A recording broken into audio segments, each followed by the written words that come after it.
A comienzos de este siglo, una enfermedad nueva y extraña apareció en las altas tierras tribales de Papúa, Nueva Guinea.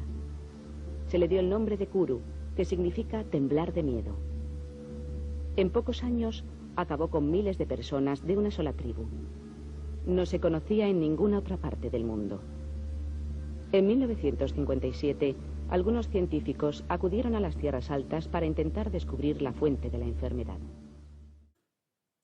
Hace relativamente poco salió Dead Island 2, uno de los juegos más esperados, siendo la continuación del Dead Island y el Dead Island Riptide. Personalmente no es de mis juegos favoritos, sin embargo no hay que negar que hace parte de los juegos que aprovechan muy bien los zombies como temática principal, y aunque su modo historia no tiene un enfoque muy profundo ya que se enfoca más en el combate y en las diversas formas de matar a los no muertos, hay una parte de inspiración que toma el juego que sí es bastante profunda y hasta perturbadora hasta cierto punto. Se trata de su infección, de la razón por la cual existen los zombies en Dead Island.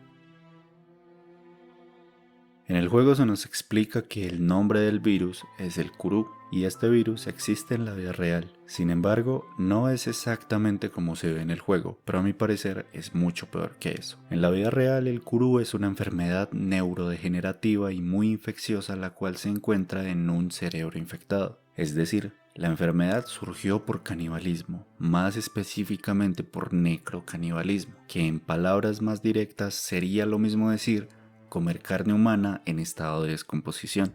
Pero ¿cómo se llegó a esto? Bueno, resulta que antes de que tuviera nombre esta enfermedad fue descrita a comienzos del siglo XX, más o menos en 1901 en Nueva Guinea, y comenzó a investigarse de manera científica en la década de los 50. Inicialmente se pensó que era una enfermedad hereditaria, ya que afectaba a los miembros de una tribu nativa de Nueva Guinea. Esta tribu sospechosamente era la única afectada por esta extraña enfermedad y fue adoptando el nombre de Kuru, palabra aborigen de los Fore, la cual significa temblor con fiebre y frío, pero más adelante explicaré los síntomas. No fue hasta 1961 que el australiano Michael Alperts condujo un campo de estudio extensivo de los Fore acompañado a la antropóloga Shirley Lindenbaum.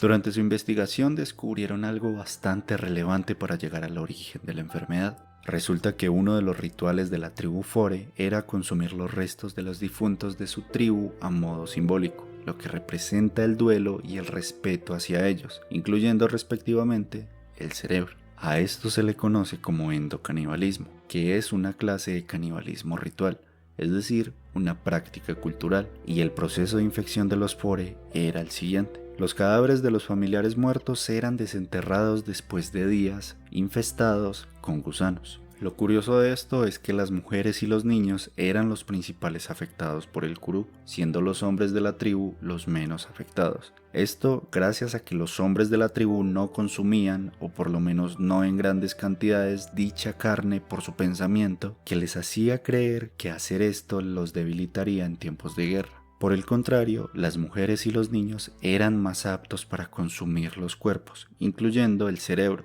donde se encontraba la infección. Existe además la posibilidad de que estos últimos se infectaban porque suyo era el trabajo de cortar y limpiar los cuerpos, donde estaba la posibilidad de tener heridas en sus manos. Pero, aunque ya se conocía el por qué se daba la infección, no se conocía exactamente por qué la causa de esta. Hasta que llegó Daniel Carlon Gatusek. Este demostró que en realidad la causa de la enfermedad era un prión.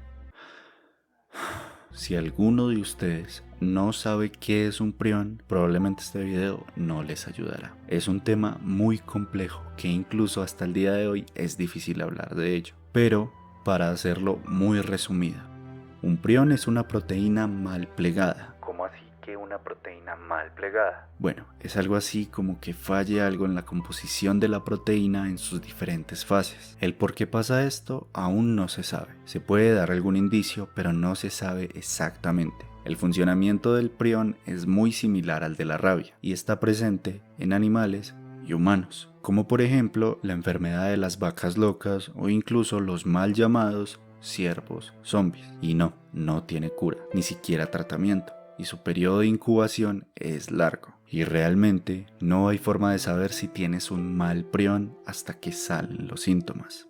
Hasta el día de hoy, el prión sigue siendo un misterio. Prácticamente solo se sabe que existe y algunas cosas que produce, pero poco más que eso.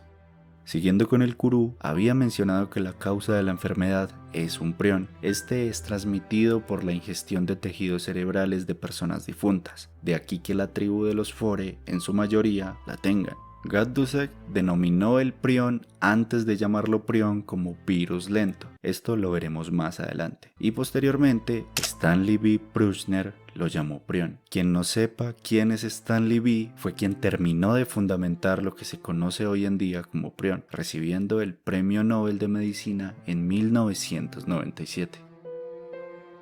Ahora pasaremos a ver sus síntomas. La palabra curú significa en lengua aborigen temblor con fiebre y frío, y aunque en resumidas cuentas sí es esto, no es todo lo que produce la enfermedad. Esta se divide en 3 fases: ambulante, sedentaria y terminal. En la fase 1, el individuo presenta una postura inestable, además de temblores, problemas de coordinación y disartria, dificultad en pronunciar palabras. La fase 2 comienza cuando el individuo ya no puede caminar sin apoyo, sufre ataxia y temblores severos. Además, el individuo exhibirá episodios de risa que no podrá controlar y otros momentos de inestabilidad emocional y depresión. Sin embargo, los reflejos tendinosos aún siguen intactos. Y por último, en la tercera fase, los síntomas del individuo progresan al punto en que no podrá sentarse sin apoyo. Surgen nuevos síntomas como la disfagia, dificultad al tragar, que puede conducir a una desnutrición severa. Puede también perder la habilidad o deseo de hablar y la capacidad de generar respuestas al ambiente, aunque mantenga la conciencia. Durante la última etapa de esta fase, los pacientes comúnmente desarrollan úlceras crónicas que se infectan con facilidad y finalmente mueren entre los primeros 3 meses a 2 años después de la primera fase. Suele ocurrir por neumonía o una infección. Cabe resaltar que la etapa preclínica o asintomática, conocida también como periodo de incubación, tiene un promedio de duración de 10 a 13 años. Pero puede ser corta como 5 años o en casos muy extraños hasta 50 años. Esto después de la primera exposición. Como pueden ver, un prión puede actuar de manera muy aleatoria y muy extraña. De ahí la dificultad de averiguar cualidades exactas de estos. Esto sería todo por hoy. Espero el video les haya gustado. Hasta la próxima.